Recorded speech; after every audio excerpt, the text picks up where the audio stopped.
Bismillahirrahmanirrahim. Teman-teman semuanya yang disayang Allah Subhanahu wa taala. Tadi kita membahas tentang niat kita hadir ke sini, dan itu juga salah satu di antara amal solih dan kebaikan yang kita dapatkan hanya dengan sekedar duduk di masjid. Kalau kita lelah, istirahat di masjid. Kalau kita galau, mengadulah kepada Allah di dalam masjid.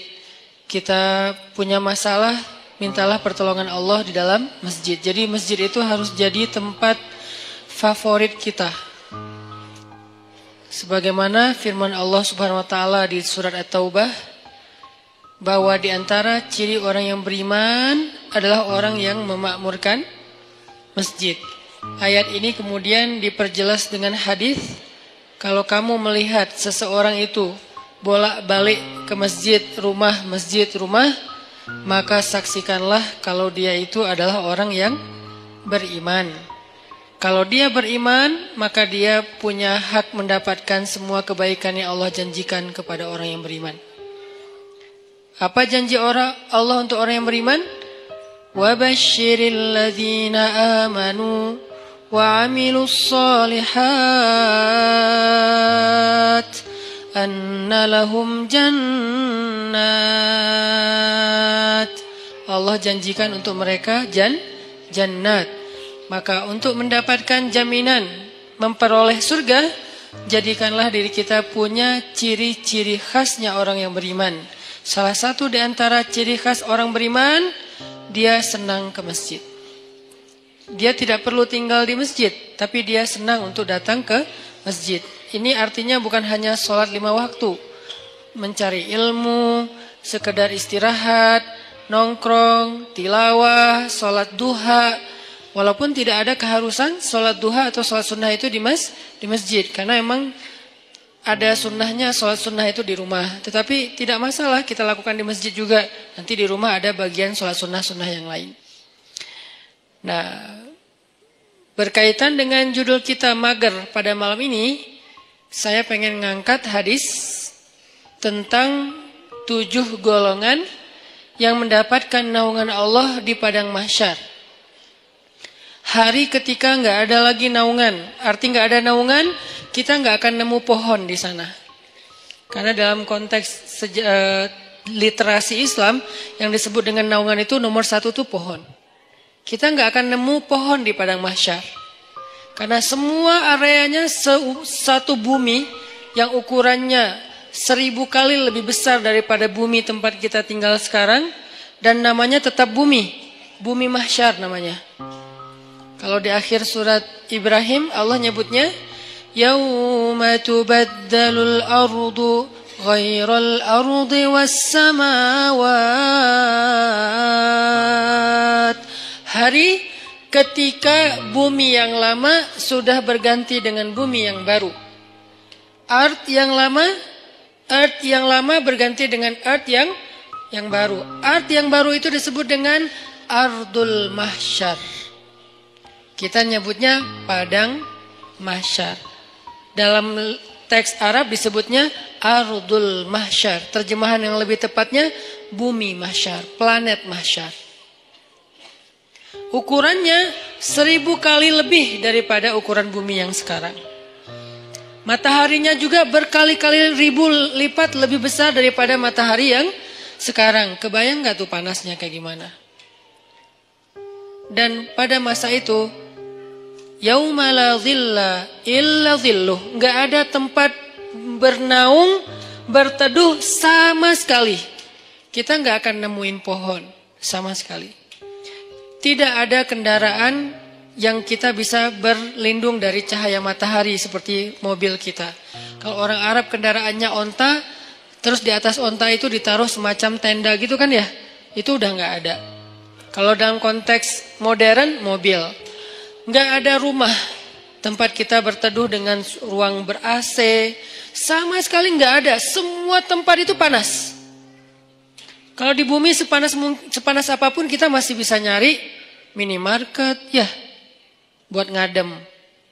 Kita bisa nyari pohon, kita bisa mencari payung, kita bisa pakai topi, kita bisa dipayungin sama dia. Masih banyak cara gitu untuk berteduh dari matahari. Pertama mataharinya nggak panas-panas amat, keduanya banyak tempat berteduh. Nggak kebayang di padang mahsyar, matahari entah berapa kali lebih panas daripada sekarang, dan kemudian buminya juga tidak ada sama sekali kehidupan, tandus, setandus-tandusnya. Itu hari yang paling luar biasa, melelahkan. Coba teman-teman renungkan, ingat-ingat ya. Dalam hidup kita pernah nggak ngejalanin satu hari yang capek banget di luar rumah? Capek banget di luar rumah. Kalau buat saya pengalaman kayak gitu tuh terjadi pas lagi haji, hari Jumat, haji besar. Saya jalan malam nih, begitu matahari terbenam, jalan dari Arafah ke Muzdalifah. Jalan ke Muzdalifah, sampai di Muzdalifah itu jalan padahal cepat sebetulnya, dekat, tapi karena crowded banget, akhirnya macetnya bukan oleh kendaraan, macet oleh manusia. Kalau di Indonesia, Bandung, Jakarta kita sering macet kendaraan, ini macetnya tuh manusia. Sampai berhenti, tapi manusia. Coba, kalau berhenti kendaraan masih mending, bisa pakai motor, bisa jalan kaki lebih cepat naik mobil daripada naik mobil. Ini orang tapi macet, berhenti. Sampai di Muzdalifah itu udah tengah malam. Padahal kalau normalnya paling juga sejam. Sampai Muzdalifah tengah malam. Muzdalifah langsung tepar di atas tanah, istirahat sebentar, karena emang ada sunnahnya bermalam di Muzdalifah. Tapi kita nggak mungkin bermalam penuh karena ngejar, karena macet, jadi kita kondisional. Istirahat sejam 2 jam di atas tanah, tidur, bangun tidur, milihin kerikil untuk lontar jamarat, jalan lagi ke Mina. Sampai di Mina udah subuh. Subuh lontar jamarat. Lontar jamarat, beres lontar jamarat langsung pulang ke Mekah, dan itu semua jalan kaki. Pulang ke Mekah buat tawaf ifadah. Nah, itu sampai di Mekah itu udah menjelang zuhur. Tawaf nggak usah jalan, berhenti aja, berdiri aja gitu. Itu kita tawaf sendiri, dibawa oleh arus. Jadi tawafnya gini, 7 putaran, gitu aja, muter. Karena ke bawah arus, saking padatnya manusia. Lalu beres tawaf yang kayak gitu kondisinya, udah jalan dari kemarin maghrib sampai siang nih jalan terus, tidur baru 2 jam, itu juga nggak jelas. Kemudian balik lagi ke Mina, karena harus masuk Mina sebelum matahari terbenam. Kalau masuk pas matahari udah terbenam, nanti kena denda. Akhirnya kita ngejar balik lagi ke Mina, perjalanan sekitar 3 jam lebih. Itu adalah hari yang paling melelahkan dalam hidup saya di luar rumah. Dan padang mahsyar, kalau dibandingkan dengan itu tuh bukan kerikil lagi, lebih kecil dari kerikil kepayahannya, nggak ada apa-apanya. Padang mahsyar lebih dahsyat dari itu. Jalannya bukan setengah hari kayak saya cerita tadi, jalannya bisa 100 tahun, bisa 1000 tahun, bisa sekian puluh ribu tahun. Itu jauhnya benar-benar jauh. Nggak ada kendaraan, benar-benar nggak ada kendaraan. Nggak ada naungan, benar-benar nggak ada naungan. Tandus setandus-tandusnya. Itu yang disebut oleh Nabi, yauma la dhilla illa dhilluh. Nggak ada naungan sama sekali kecuali naungan Allah. Cuman satu-satunya tempat kita berteduh, nggak akan kepanasan, nggak akan kepayahan, cuman berada di bawah naungan Allah. Masalahnya cuman ada 7 komunitas yang masuk ke dalam naungan itu. Sisanya enggak. 7 komunitas ini pun ternyata saringan dari orang mukmin, saringan dari orang Islam. Jadi bukan masalah yang penting saya udah Islam, enggak. Dari orang Islam sendiri masih disaring lagi benar-benar yang spesial. 7 golongan kalau bahasa resminya, 7 komunitas, 7 geng kalau bahasa anak nongkrongnya. Cuman ada 7 kelompok. Salah satu dari 7 kelompok itu, nomor 2-nya adalah syabun nasya'a fi ibadatillah. Pemuda yang tumbuh dalam ibadah kepada Allah atau dalam ketaatan kepada Allah. Pertanyaannya, apa definisi syab atau pemuda. Secara usia dalam Islam, pemuda itu usia di bawah 40 tahun. Itu syab. Secara status belum menikah. Kalau udah menikah Ustadz, udah bukan syab. Karena ujiannya nggak seperti yang belum menikah. Beda, saya pernah ngerasain. Berat. Apalagi ada satu teman saya, kemarin baru ditinggalin mantan. Mantannya nikah. Ngirim pula hasil video-video sama fotonya ke dia. Langsung udah nggak terkontrol. Langsung kita pegang rame-rame. Jangan sampai dia nyari tower. Ternyari-nyari tower, ngapain lo? Mau benerin Ustaz ada yang rusak.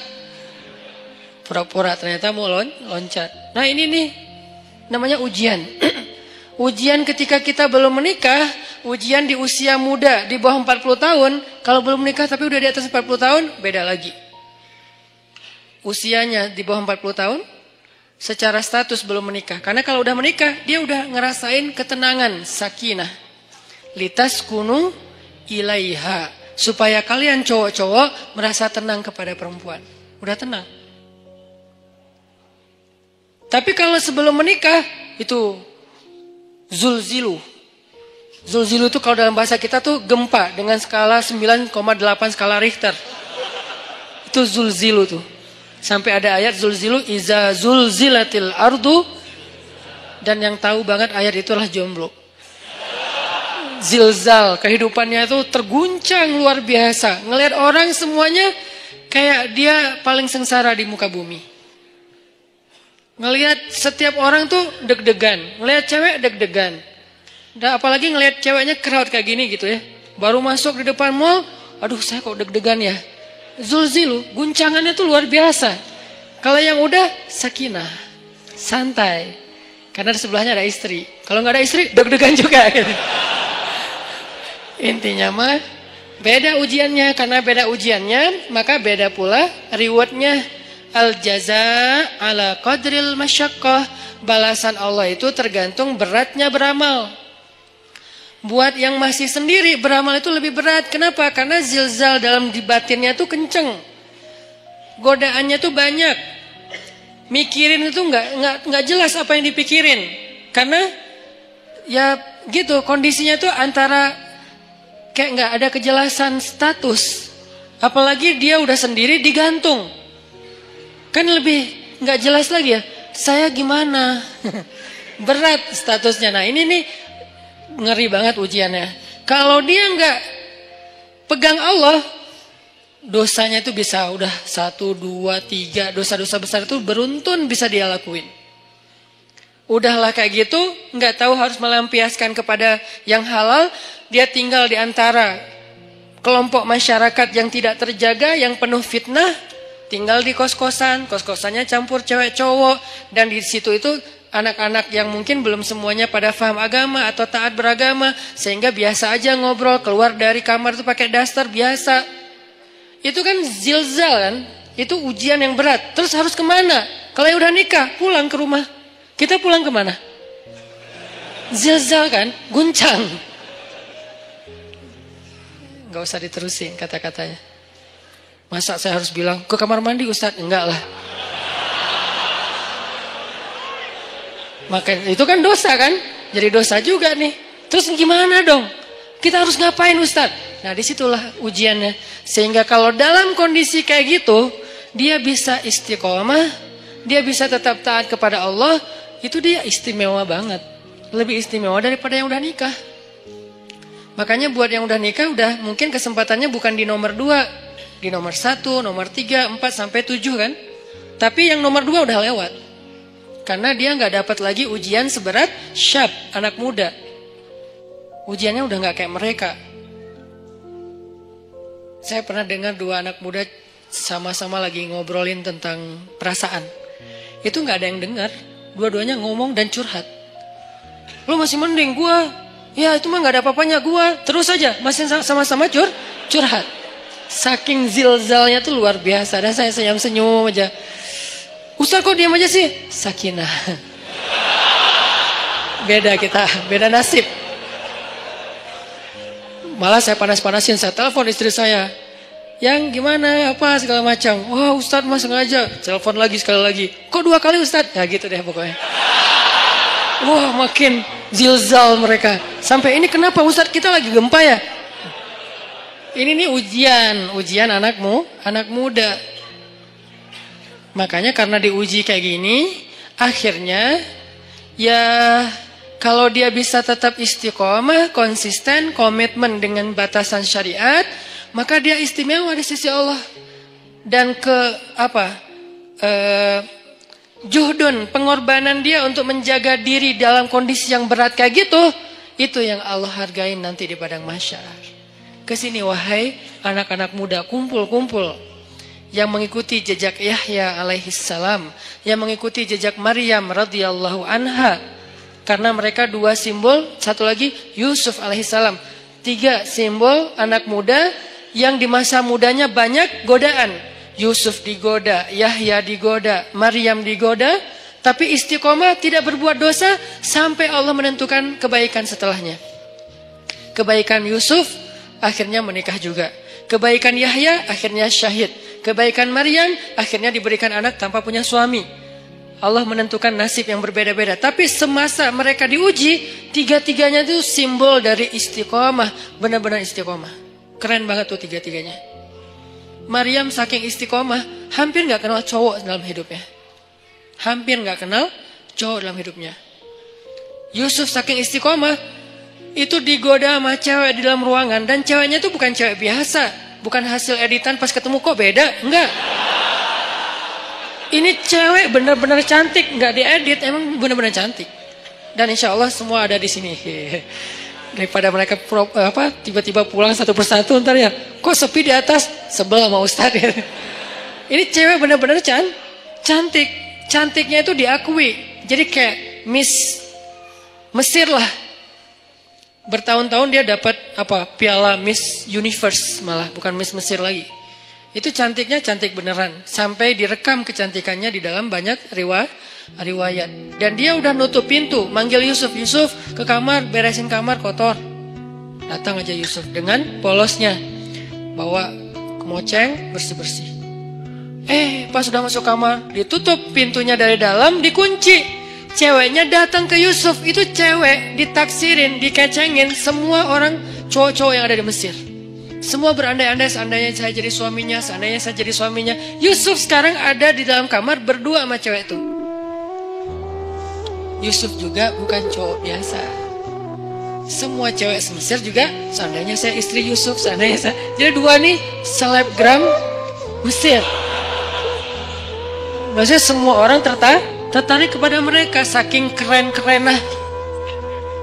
Cowoknya keren, ceweknya keren lah. Dua-duanya keren lah. Ini 2 orang yang keren nih berkumpul di satu ruangan, dikunci, dan ceweknya tuh rawadathu. Rawadat itu ngegodain. Gimana Ustaz? Gak usah diimajinasikan. Cukup kayak gitu aja pokoknya.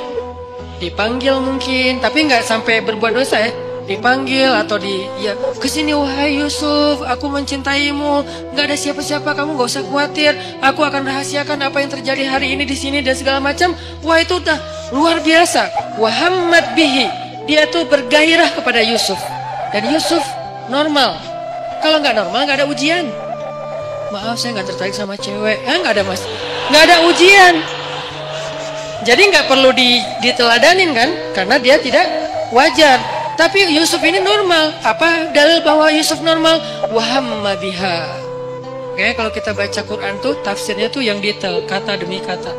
Wahammat bihi, wahamma biha.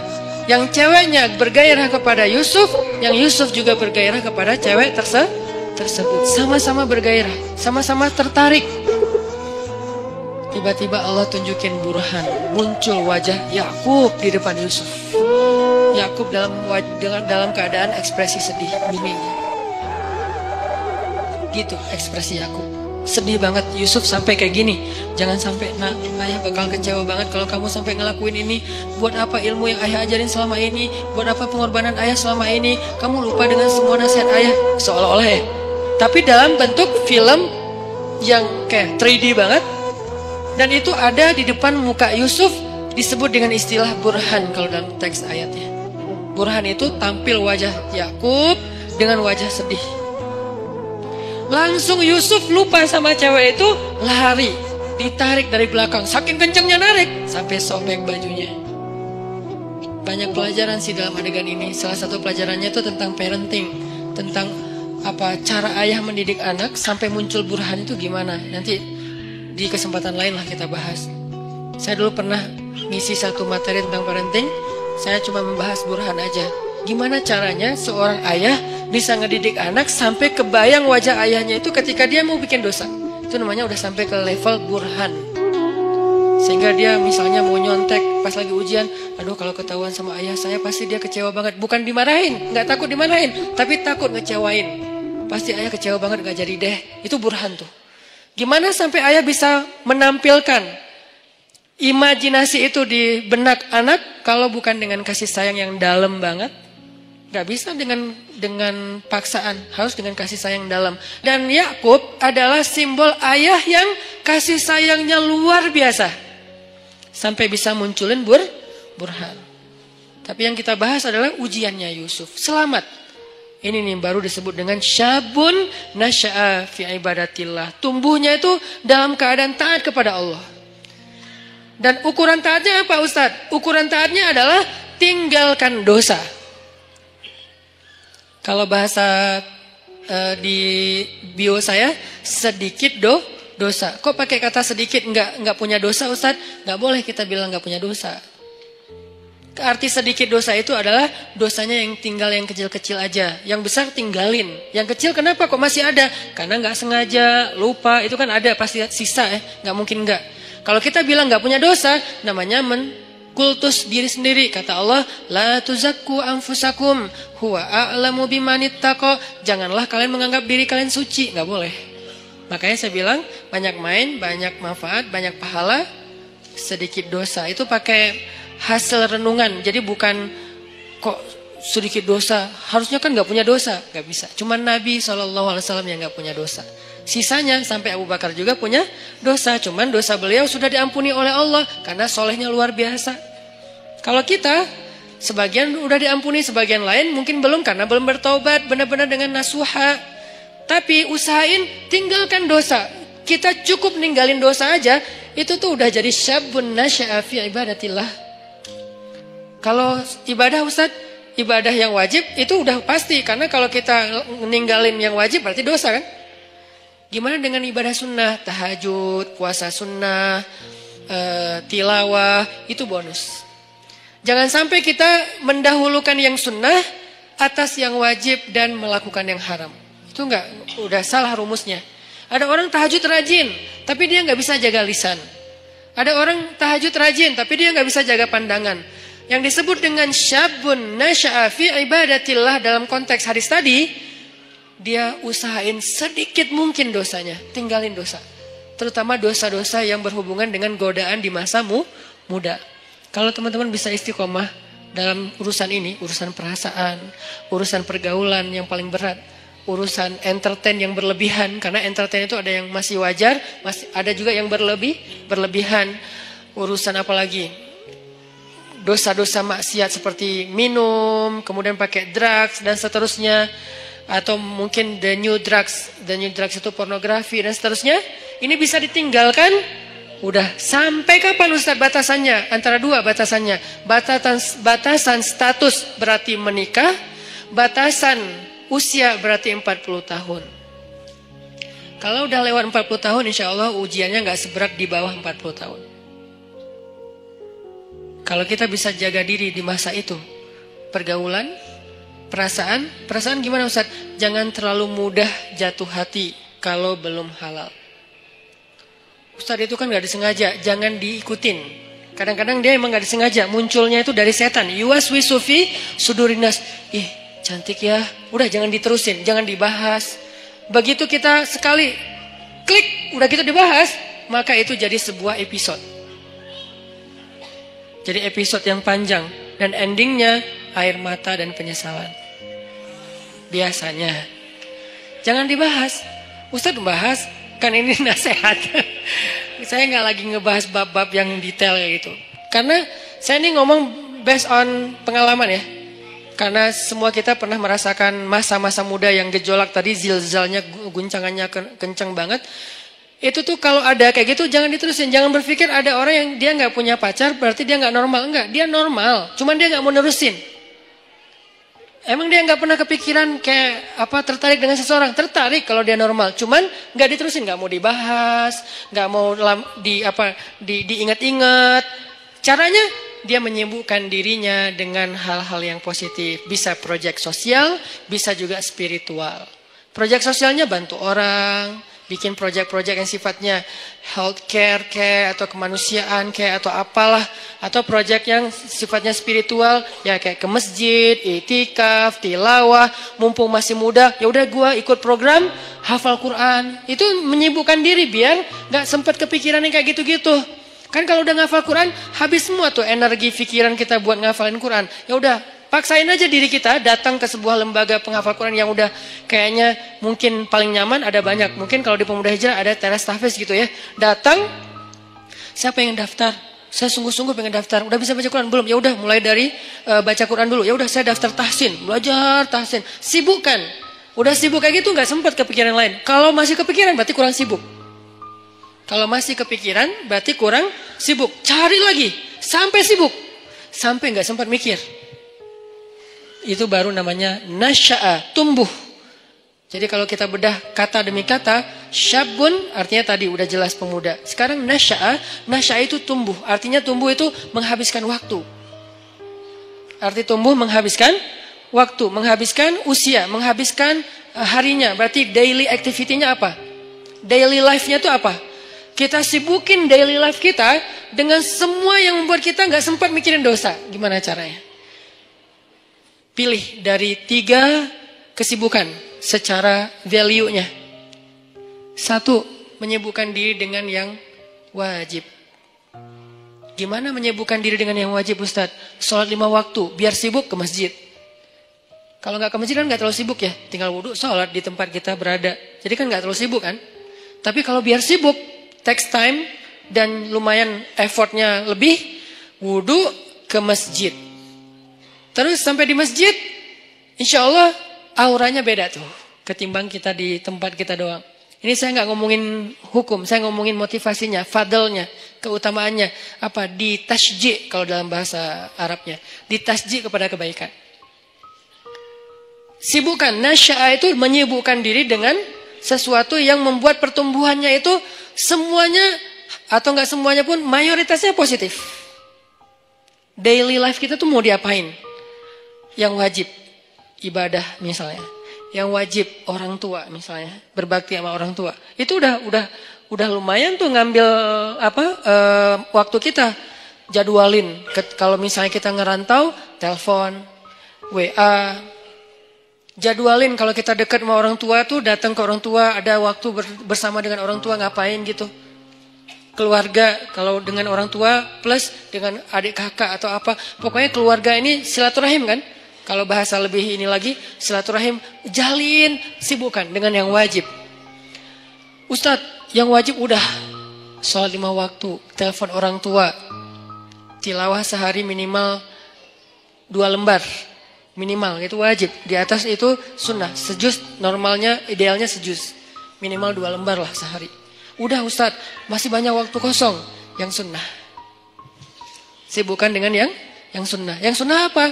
Ya tadi, kalau ibadah yang sunnah, sifatnya sholat sunnah, puasa sunnah, tilawah tambahan dari target 2 lembar, apalagi zikir.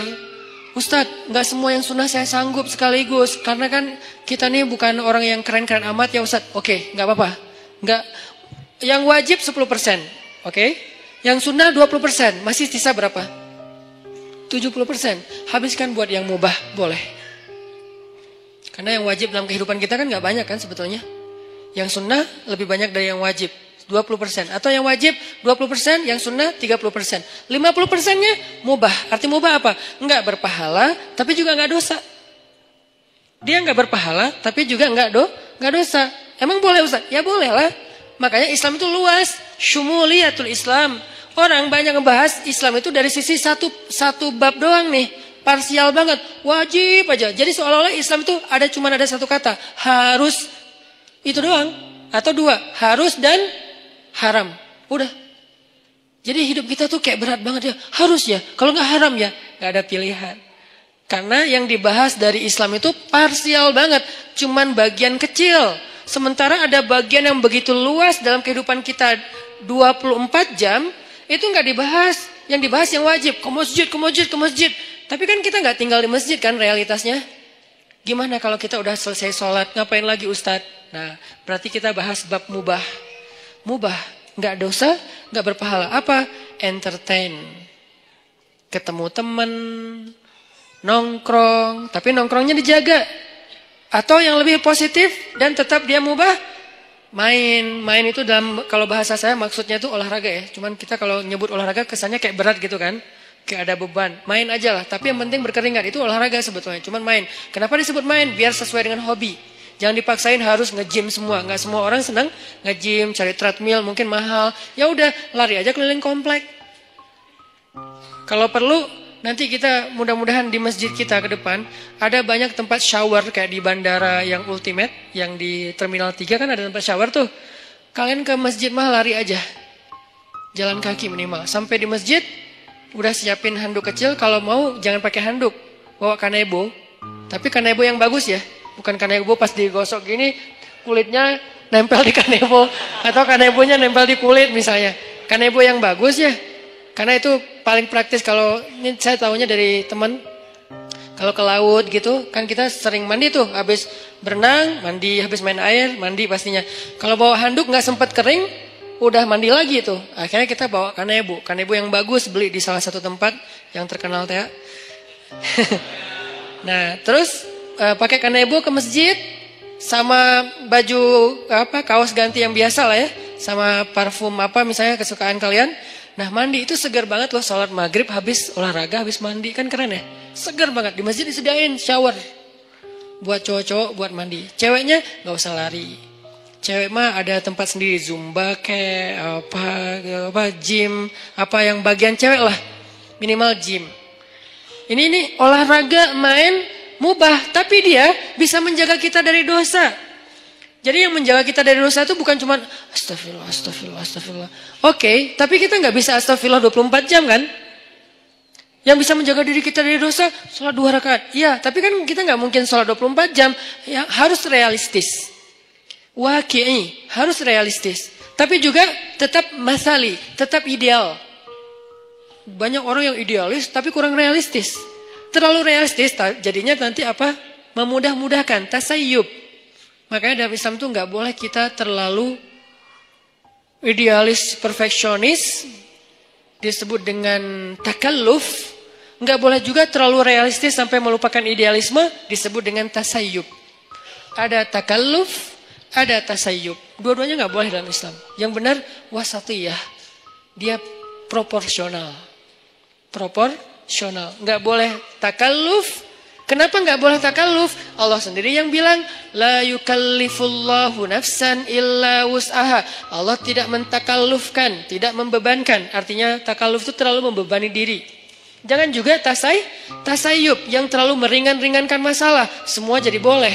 Maka bermainlah di tengah. Di tengah di sini maksudnya bukan terombang-ambing, bukan, proporsional. Yang wajib dilakukan, tapi kan tetap nggak mungkin 24 jam wajib. Yang sunnah dilakukan, tapi itu bonus-bonus. Maka sebagian besar usia kita itu ternyata dihabiskan untuk porsi yang ibahah, yang mubah. Apa dalilnya? Salah satu dalilnya adalah kaidah fikih. Al-aslu fil asya ibahah. Dasarnya segala sesuatu adalah boleh. Dasarnya segala sesuatu adalah boleh. Berarti habiskan. Nasya'a, tumbuhnya itu dalam hal-hal yang dibolehkan Allah. Tapi juga bukan berpahala. Dan juga tidak berdosa. Gak apa-apa. Olahraga, nyalurin hobi, ke bengkel kayak ngulik mesin atau apa. Kalau cewek lebih ke skillnya cewek apa mungkin. Skill cowok apa, life skillnya dibangun terus. Supaya dia ketika nanti jadi punya pasangan, life skill dia itu bermanfaat untuk pasangannya. Kalau cewek, life skill seorang cewek yang lebih identik tuh apa? life skill seorang cowok itu lebih identik itu apa misalnya. Kita belajar life skill, itu mubah. Dan dulu sahabat, banyak yang mengasah sisi life skill mereka dengan berdagang, dengan bertani. Sehingga ketika ada sebagian sahabat yang berkebun datang ke Nabi nanya soal perkebunan, Nabi bilang apa? Kalian lebih ngerti tentang masalah skill perkebunan daripada saya. Karena itu urusan dunia. Udah kalian ulik aja sendiri. Saya cuma ngasih batasan, jangan curang, jangan apa, batasan nilai. Tapi secara teknis kalian lebih ngerti. Udah aja kembangin. Yang senang komputer, belajar startup digital. Sekarang lagi era startup. Anak-anak muda Indonesia tuh harus ngerti startup supaya dia dominan, eksis di dunia digital, supaya nggak terus-terusan jadi orang yang ikut program orang ngedownload. Tapi harusnya dia bisa bikin orang ngedownload program dia yang hobinya di komputer. Yang hobinya apalagi kembangin produk-produk aplikasi sosial media yang versi yang lebih lebih ketimuran atau apalah istilahnya, supaya dipakai, karena itu sesuatu yang chance-nya besar loh di zaman sekarang. Banyak hal yang bisa kita kembangin. Itu maksudnya nasya'ah, tumbuh. Arti tumbuh itu dia punya sesuatu yang semakin bermanfaat dari dirinya untuk orang lain, growing. Secara skill dia growing, secara mental dia growing, secara fisik dia growing, tumbuh. Maryam alaihissalam tumbuh. Sehingga Allah menyebutnya dengan istilah apa? Di surat Ali Imran. Fataqabbalaha rabbuha biqabulin hasan wa ambataha nabatan hasan wa kaffalaha Zakaria. Allah menerima Maryam dengan penerimaan yang baik. Menerima di mana? Untuk punya kamar di Masjidil Aqsa. Yang tadinya nggak boleh perempuan punya ruang di Masjid Al-Aqsa menurut tradisi Yahudi, bukan agama Yahudi, tradisi Yahudi. Kalau agama langit dari dulu laki-laki dan perempuan itu sama-sama dihargai. Ketika agama ini mulai dirubah, maka nilai ini juga berubah. Sampai orang Yahudi bukan lagi punya agama, punya tradisi. Bukan punya syariat, tapi punya kepercayaan. Tradisi orang Yahudi di masa Nabi Zakaria dan Maryam, cewek itu nggak boleh sholat di masjid. Jadi kalau ada yang bilang Islam itu tidak mengangkat kehormatan perempuan, berarti dia nggak ngerti Al-Quran. Dia nggak belajar sejarah, dia asal ngomong. Banyak orang asal ngomong sekarang tuh. Kalau kita belajar Al-Quran, sejarah gimana Al-Quran itu sangat mengangkat harga diri perempuan, itu banyak banget ceritanya. Salah satunya Maryam. Maryam itu mendobrak tradisi Yahudi loh, yang sekarang dielu-eluin di Tomorrowland bendera Israel itu berkibar dengan begitu tinggi kan ya. Paling banyak bendera di Tomorrowland kan bendera Israel kan. Kita lihat di mapnya pesawat, rata-rata pesawat internasional nggak ada Palestina, adanya Israel. Dan saya sangat tersinggung karena yang benar adalah Palestina. Artinya yang kita bangga-banggain, moderat lah, cerdas lah, apa segala macam, seolah-olah mau diikutin agama mereka, tradisi mereka pelan-pelan, justru mereka menghancurkan dan meremehkan perempuan. Perempuan dijadikan pajangan. Apakah itu yang dianggap dengan menghargai perempuan? Sesuatu yang dipajang itu kan berarti jadi barang.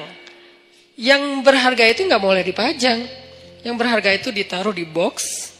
Boxnya ditaruh di dalam sebuah peti atau di dalam sebuah loker, dalam lemari, lemarinya dikunci, kamar dikunci, pintu dikunci, gerbang digembok. Namanya safety box. Saking berharga. Karena kurang berharga di display. Siapa aja boleh nyentuh, siapa aja boleh lihat, siapa aja boleh bolak-balik. Taruh lagi, datang lagi yang baru, bolak-balik naruh lagi. Kenapa? Kurang berharga.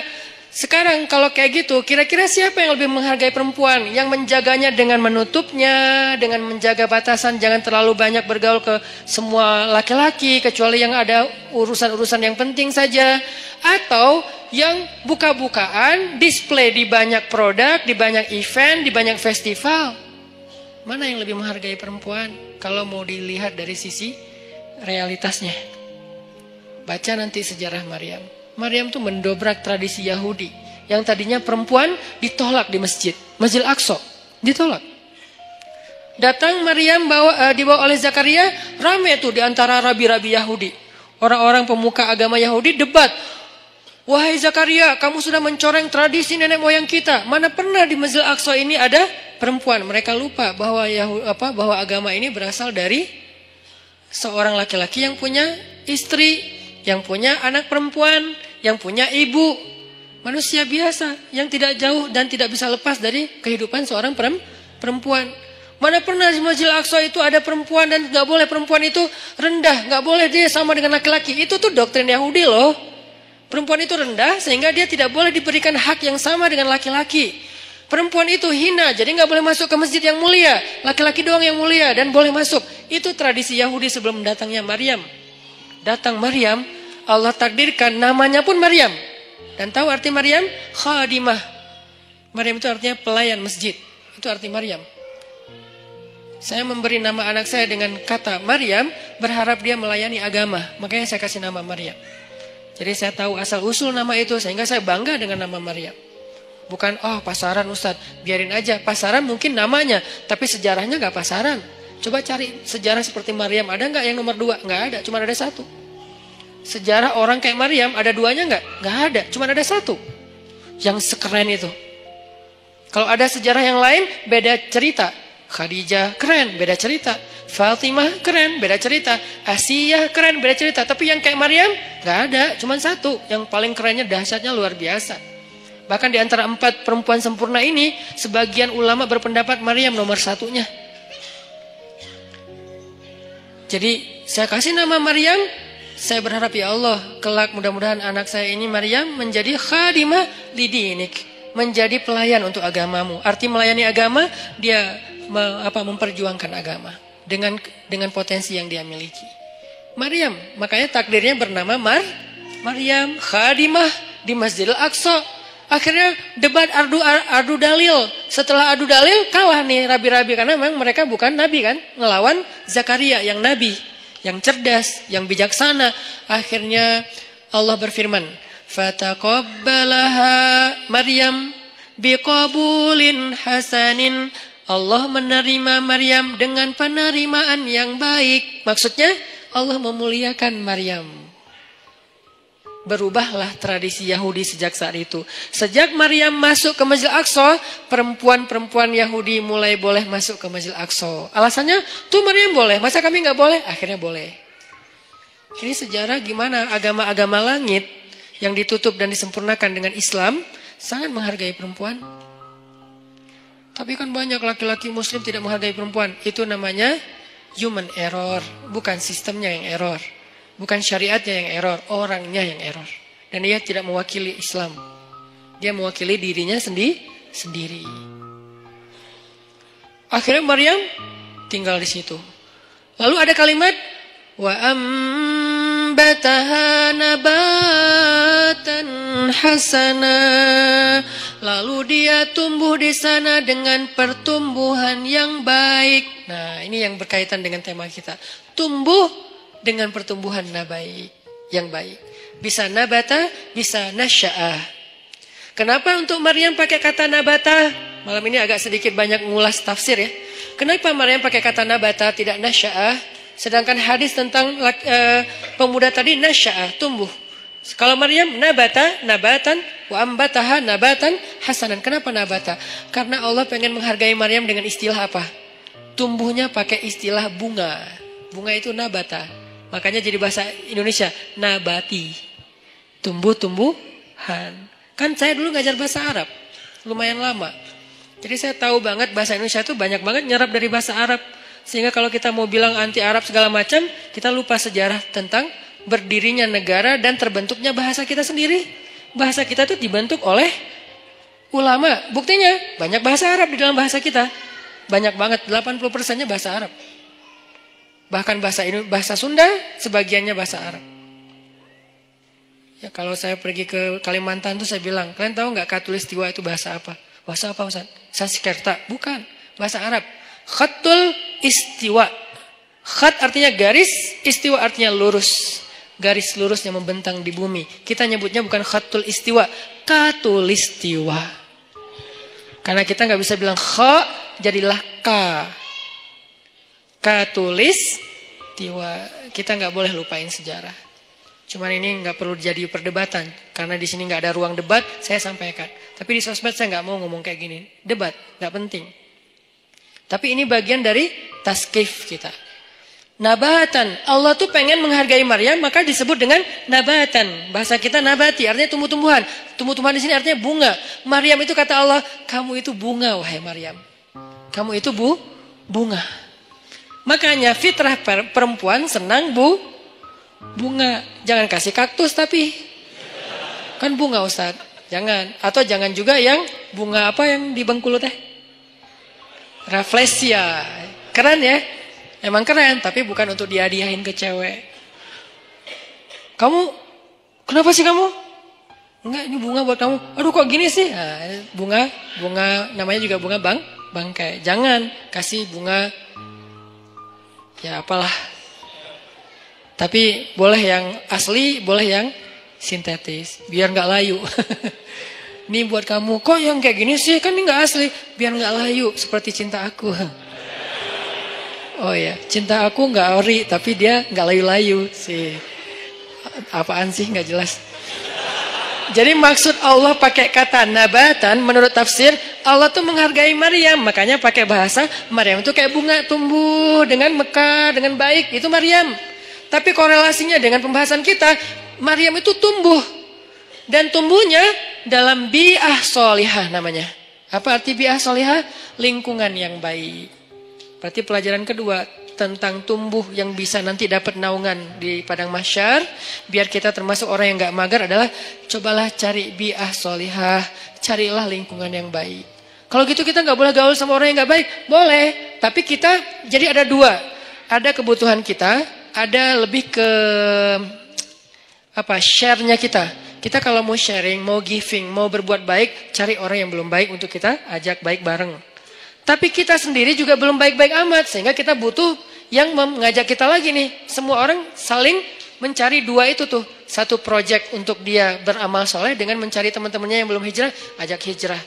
Tapi kalau gaulnya sama itu doang, lama-lama kita lemah. Cari juga bi'ah solihah yang bisa ngajak kita, yang bisa ngingetin kita. Watawasau bil haq, watawasau bis sob. Bi'ah solihah namanya. Cari pertemanan. Gimana cari? Ini lebih ke teknis ya. Gimana cara cari teman yang bisa jaga iman kita? Karena kata Nabi, almar'u ala dini khalili, seseorang itu agamanya tergantung temannya. Cari, serius nyarinya, kepoin. Jadi kalau belum halal gak usah nyari orang yang mau dipacarin, mending cari orang yang mau disahabatin. Sahabatnya dunia akhirat, yang nanti di padang mahsyar dia nanya kita, ya Allah, kemana sahabat saya yang dulu ikut taklim bareng? Kemana sahabat saya yang sering ngingetin tahajud? Kemana sahabat saya yang ini? Kata Allah, dia di pintu neraka. Bentar lagi mau masuk tuh. Ya Allah, saya bersahabat karena engkau dengan dia di dunia. Selamatin dia, boleh gak saya tarik dia supaya gak masuk neraka? Ya Allah, saya selamatin. Boleh, cari aja. Langsung dia kejar ke neraka. Nyari secepat mungkin dia ke pintu neraka. Ngomong ke malaikat, dia sahabat saya yang ini di mana orangnya? Itu tuh bentar lagi mau dimasukin. Sini, jangan masuk dulu. Akhirnya dikeluarin. Ada apa? Kamu sahabat saya? Iya, kita kan dulu bareng ke TSB. Emang masih disebut Ustaz istilah-istilah kayak gitu? Masih. Apa yang kita rasain di dunia itu masih kita sebut. Dan gak diganti istilahnya loh. Kita masih ngomong kayak gini banget kita ngomong. Kita kan Rabu malam sering ikut taklim bareng kan? Iya. Dan seringnya kita di depan halaman kan? Iya. Kenapa? Karena kita nungguin yang lain pulang, nanti kita boncengin, bayar. Boleh lah. Yang penting dia pernah ke masjid bareng. Ya udah, terus apa? Gimana nih? Allah memberi izin saya untuk menyelamatkan kamu dari neraka. Masuk. Nah, ini orang kayak gini harus dicari. Dia tuh nemenin kita di dunia dan akhirat loh. Lebih penting daripada pacar. Kecuali pacar halal. Kalau pacar halal udah gak ada lah yang bisa dibandingin ya. Udahlah terbaik itu mah. Tapi kalau ini mah beda project. Pacar halal kan untuk membahagiakan kita ya. Kalau ini untuk menyelamatkan kita. Bukan membahagiakan. Mungkin dia gak akan ngebahagiain kita. Jangan berharap kita bahagia bareng dengan dia. Aneh. Ustaz, saya udah bahagia dengan dia. Aneh ya. Dia nyelamatin agama kita, maksudnya nyelamatin kita dari dosa, nyelamatin kita dari pas lagi kayak futur, istilah anak-anak aktivis teh, futur itu pas lagi down ya, drop imannya itu dia nyelamatin. Caranya gimana? Cari orangnya yang agamanya bagus, arti agamanya bagus, dia tuh kayak lebih stabil kesolehannya daripada kita. Walaupun dia bukan orang yang suci. Kalau dia berbuat salah sesekali, jangan langsung pundung. Wah ternyata sama aja, udah saya cari yang lain. Nggak ada orang yang suci. Susah nyarinya dan nggak akan ketemu. Mau balik lagi ke zaman Nabi, nggak mungkin. Jadi cari orang yang lebih stabil ibadah atau agamanya dari kita. Ada orang kayak gitu, udah pegang tuh. Deketin dia. Bujuk dia biar dia mau bersahabat dengan kita. Bujuk pakai apa aja, kasih hadiah kayak bantu dia ketika dia ada masalah. Saya punya teman kayak gitu beberapa orang. Sengaja saya pegang banget tuh. Salah satunya ada di Tasik. Yang dulu sempat tinggal di Bandung. Beliau pernah jadi supir angkot. Kemudian ketemu saya di Masjid Al-Latif. Kemudian kenalan. Beliau jadi curhat. Saya kerja di angkot sekarang udah mulai agak susah dapat pelanggannya, udah sepi angkot sekarang Ustaz. Ya udah, yuk kita usaha yang lain. Bikin usaha bareng dia.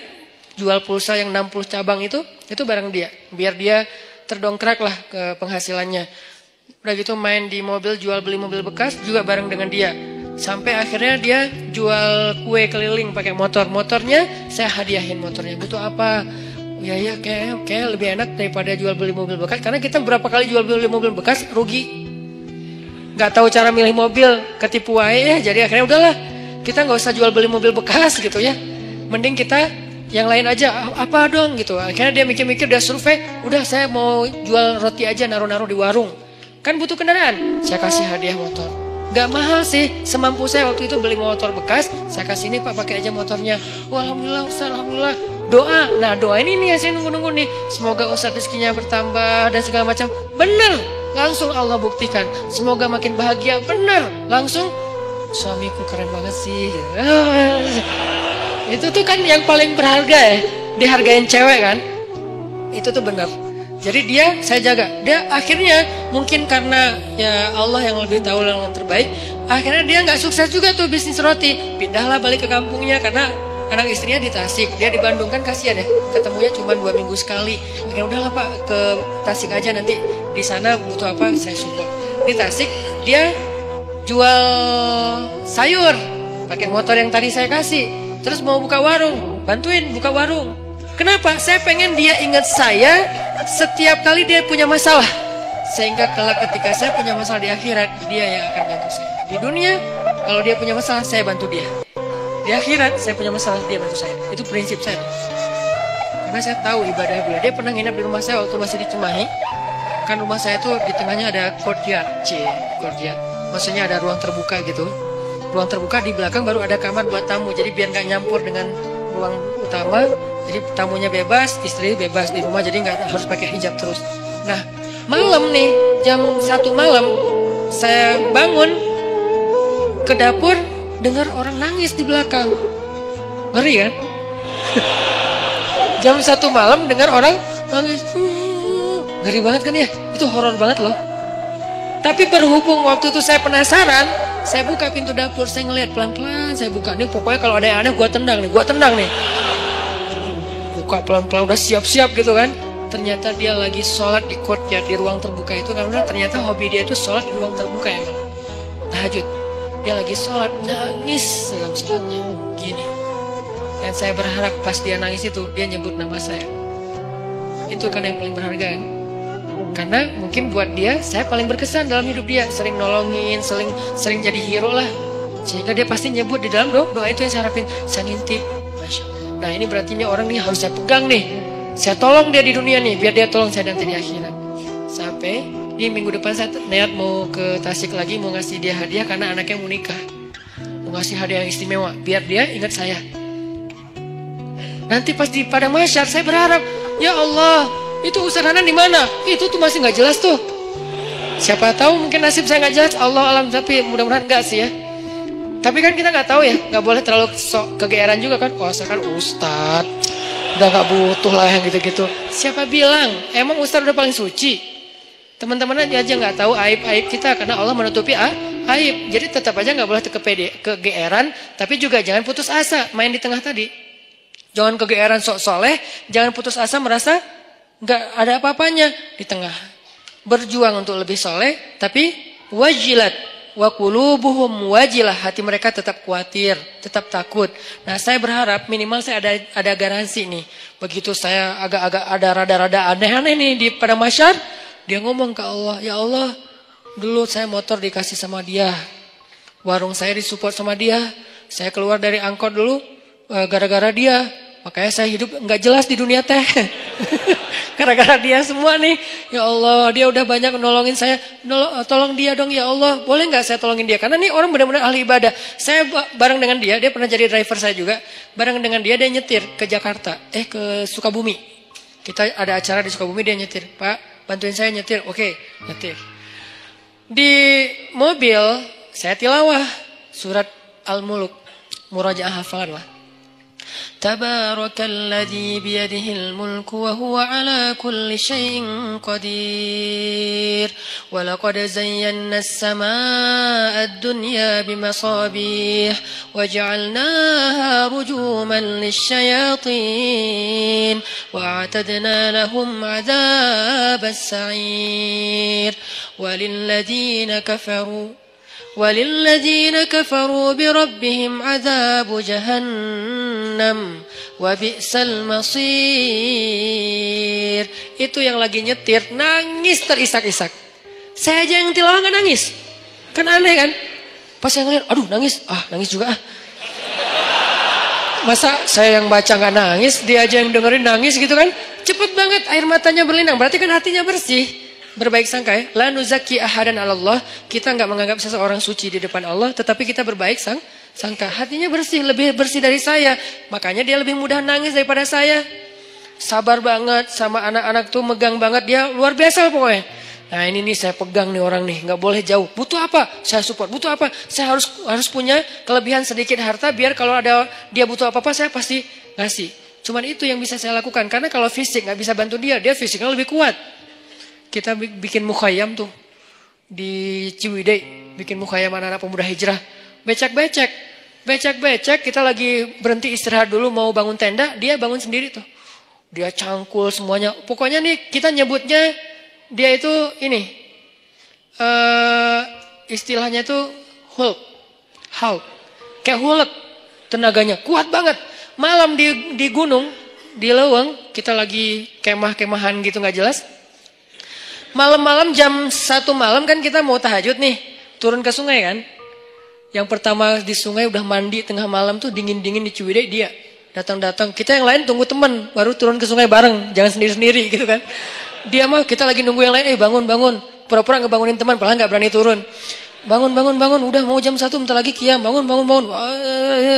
Pas kita udah pada bangun. Dia datang. Hah Pak? Kok segar banget? Habis mandi Ustaz. Di mana? Di sungai. Ustaz saya anterin. Saya pura-pura gengsi gitu dong ya. Gak usah, bisa sendiri gitu. Tapi dia maksa. Saya curiga. Sampai sekarang saya tahu kenapa dia maksa nganterin saya. Karena dia baru ngelihat sesuatu di bawah. Makanya dia maksa. Dia khawatir. Dia sayang banget sama saya. Dia kayak khawatir gitu. Jangan ntar Ustaz diganggu atau apa. Ustaz saya anterin. Gak usah Pak. Gak usah. Udah Bapak. Kan udah selesai wudhu kan. Ya udah tahajud aja duluan. Saya nyusul. Saya bilang. Gak usah. Dalam hati saya. Anterin dong. Ngeri nih. Kan itu tengah hutan. Siapa tahu ada yang lewat putih-putih. Ayat kursi saya hilang. Tiba-tiba hafalan saya apa ya. Udah hafal lupa gitu kan. Aduh ngeri banget gini. Pak Ustaz saya anterin. Gak usah. Anterin. Akhirnya maksa dia duluan. Dia pas saya wudhu di bawah di sungai itu. Dia kayak was-was banget. Saya perhatiin kok dia was-was gini ya. Terus pas kita udah naik. Yang lain pada datangnya rame-rame. Jadi dia udah rame tuh. Besok-besoknya saya tanya. Dia bilang udah gak apa-apa Ustaz gak apa-apa. Tapi saya yakin sampai sekarang dia pasti ada sesuatu. Makanya dia maksa banget. Gak pernah dia ekspresinya kayak gitu. Karena saya kenal dekat sama dia. Tapi dia gak pernah sekuatir itu sama saya. Ini bukan nakut-nakutin ya. Tapi emang menakutkan sih, ngeri. Jadi maksudnya teman-teman intinya adalah itu tuh cara kita nyari bi'ah solihah. 1, 2, 3. Kalau ada 40 targetnya 40. Kenapa 40 Ustaz? Hadis. Kalau seseorang meninggal dunia disolatkan oleh 40 orang solih, dijamin terbebas dari azab kubur, api neraka, pasti masuk surga. 40 dengan kualitas kayak dia, itu gak gampang loh nyarinya. Bukan 40 orang, 40 orang soleh. Yang solehnya secara zahir kita lihat. Dan kita gak bisa ngelihat yang batinnya. 40 orang. Mulai dari 1, 2. Dan orang kayak gitu tuh jangan cuman kenal. Kalau cuman kenal, nanti di akhirnya juga cuma kenal. Kamu kenal? Kenal. Gitu doang. Sampai bersahabat, sampai dia sayang sama kita. Makanya saya tuh walaupun dia udah di Tasik, kalau di rumah ada apa-apa, saya bilang, Pak, saya mau pindahan. Oh iya Ustaz, subuh dia datang tuh. Saya pernah tuh mobil saya, dia benerin rem. Cuman dia karena mungkin dia kayak otodidak ya, salah ngebenerin remnya. Malah ngelok gitu. Dia benerin rem mobil saya, karena sebetulnya saya bisa naruh di di yang resmi ya, dealer resmi. Cuman karena saya kayak ngerasa pengen nyari alasan buat ngasih ke dia. Saya nggak mau ngasih dia tanpa ada kerjaan biar menghargai dia kan. Jadi saya kayak udahlah rem mobil aja deh. Cari-cari apa nih yang bisa diinin. Pak benerin rem mobil udah habis udah aus gitu kan. Cari dia sama dia rem mobil. Sebenarnya rugi buat saya karena kenapa? Lebih bagus di dealer kan. Cuman kayak sayang aja gitu sama dia. Benerin. Saya pikir ya aman-aman aja nih. Karena dia orang kuat banget. Saya pernah mobil yang dulu yang kita jual beli mobil. Mobilnya mesinnya turun mesin. Kebayang gak turun mesin? Itu ngerjain sendiri. Satu pakai dongkrak, satu pakai tangan. Satu sebelah sana pakai dongkrak, sebelah sini pakai tangan. Sebelah kiri turunin mesin. Itu tuh orang benar-benar Hercules tuh. Sebelah sana, karena dongkraknya cuma ada satu pakai dongkrak, sebelah sini ditahan pakai tangan, turunin pelan-pelan mesinnya pakai tali gitu udah turun, dipasang lagi pakai baut. Itu sebelah tangan semua dikerjain sama dia. Itu ngeri banget tuh orang. Jadi kalau saya mau bantu dia dari fisik nggak mungkin. Saya bantu dia dari doa, dia doanya lebih panjang. Saya bantu dia mungkin hanya sedikit dengan kebutuhan finansial dia. Akhirnya saya bayarin, dia benerin rem mobil. Ternyata salah masang. Saya jalan di jembatan Surapati tuh ngelok. Tuk gitu, tiba-tiba ngelok. Untung bukan di tol. Kalau di tol kan bisa ngejungkir kan. Untuk kecepatan ya sekitar 60 atau 40 gitu ngelok. Ngelok di atas jembatan. Saya telepon, Pak ini remnya kenapa ya? Dia di Tasik. Malam jam 9 malam. Pak ini rem kenapa kok bisa ngelok gini? Aduh Ustaz salah, kayaknya ada yang salah. Saya sekarang ke Bandung. Dia mau ke Bandung aja tuh naik motor. Beneran jam 11 malam udah di Bandung. Padahal saya bilang jangan saya panggil montir aja datang ke tempat saya biar dibenerin di sini atau di direct deh. Jangan. Ya udah ditutup telepon tetap datang. Jam 11 malam datang. Ada apa lagi saya kejadian di sini tuh. Ini buat saya kenapa saya yakin banget megang dia. Ada apa aja dia datang. Subuh-subuh datang. Jam 2 malam datang. Kalau di dunia aja kayak gini dia belain saya. Gimana di akhirat. Supaya dibelain segitunya. Kita harus modal dikit lah. Modalnya apa? Bisa modal dengan tenaga kita. Dengan perhatian kita. Kalau ada kelebihan rezeki dengan rezeki kita. Apa aja deh pokoknya modal. Dapat 1. Saya baru dapat 3 apa 2 lah. Pokoknya kurang dari 5 lah. Orang kayak gitu. Yang udah mau care banget sama saya di dunia. Dan saya berharap nanti kayak gitu care dia buat saya di akhirat. Kumpulkan 40 orang. Kalau bisa dapat. Begitu kita meninggal. Saya yakin insya Allah kalau gak ada halangan yang darurat banget. Saya meninggal nih. Dia pasti datang dari Tasik sholatin saya. Dan saya berharap ada 40 orang kayak dia. Sholatin saya. Mudah-mudahan di antara orang itu adalah semua teman-teman yang ada di sini. Aman lah udah akhirat saya tuh. Mungkin ada 1000 orang, 2000 orang yang sholatin kita. Pasti ada 40 orang mudah-mudahan ya. Yang soleh banget. Ya udah aman udah. Nggak ada azab kubur insya Allah. Dikubur tenang-tenang aja. Kiamat kapan ya? Kiamat kapan ya? Gitu. Karena orang yang baik amalnya kan pengen cepat kiamat kan. Di dunia kan pengen lama. Kiamat sudah dekat. Jangan ngomong gitu ah. Kalau dikubur, please ya Allah. Tiup sangkakalanya. Pengen cepat gitu. Pengen masuk surga. Ini namanya bi'ah solihah. Mencari pertemanan yang baik. Kayak gitu teknisnya. Yang terakhir, fi ibadatillah. Kalimat fi ibadatillah ini artinya dalam hal yang tidak berbuat dosa. 1, pemuda yang banyak godaan, yang penting istiqomah. Yang kedua, cari lingkungan, tumbuh. Kita habiskan waktu kita dengan hal yang positif, walaupun gak harus semuanya wajib dan sunnah. Dan yang ketiga, ibadah kepada Allah itu tingkatin. Kayak tadi, sibukkan diri kita. Sampai gak sempat mikirin dosa, sibukin. Apa yang bisa bikin kita sibuk? Yang menyenangkan gak apa-apa, tapi yang bukan dosa. sibukin dengan ketemu teman, sibukin dengan misalnya ngerjain hobi, sibukin dengan olahraga, sibukin dengan main-main yang bermanfaat, sibukin dengan geng, sibukin dengan proyek sosial, naik lagi levelnya sibukin dengan Al-Quran, sibukin dengan ibadah. Pokoknya sibukin diri kita sampai nggak sempat mikirin yang macam-macam. Itu baru namanya syabun nasya'a fi ibadatillah. Mudah-mudahan dengan gitu kita udah nggak mager lagi insyaallah. Barakallahu fikum. Semoga semua yang ada di sini teman-teman yang soleh dan solehah, kelak di padang mahsyar kita saling kenal, saling memanggil dan saling menyelamatkan, saling menolong, dan insyaallah semua kita termasuk di antara golongan yang Allah sebutkan orang yang mendapatkan naungan Allah di hari ketika tidak ada naungan kecuali naungan Allah. Allahumma inna nas'aluka ilman nafi'a wa qalban khashi'a wa amalan saliha wa rizqan halalan tayyiba. Allahumma ansuril Islam wal muslimin. Allahumma ansuril muslimina fi Palestin. Allahumma ansuril muslimina fi Suriah. Allahumma ansuril muslimina fi Yaman. Allahumma ansuril muslimina fi Rohingya. Allahumma ansuril muslimina fi kulli makan. Allahumma wahhid kalimatal muslimin wa wahhid sufufal muslimin wa alif baina qulubil muslimin. Allahumma ja'alna minas salihin. Rabbana atina fid dunya hasanah wa fil akhirati hasanah wa qina azabannar. Barakallahu fikum, billahi taufiq wal hidayah. Wassalamualaikum warahmatullahi wabarakatuh.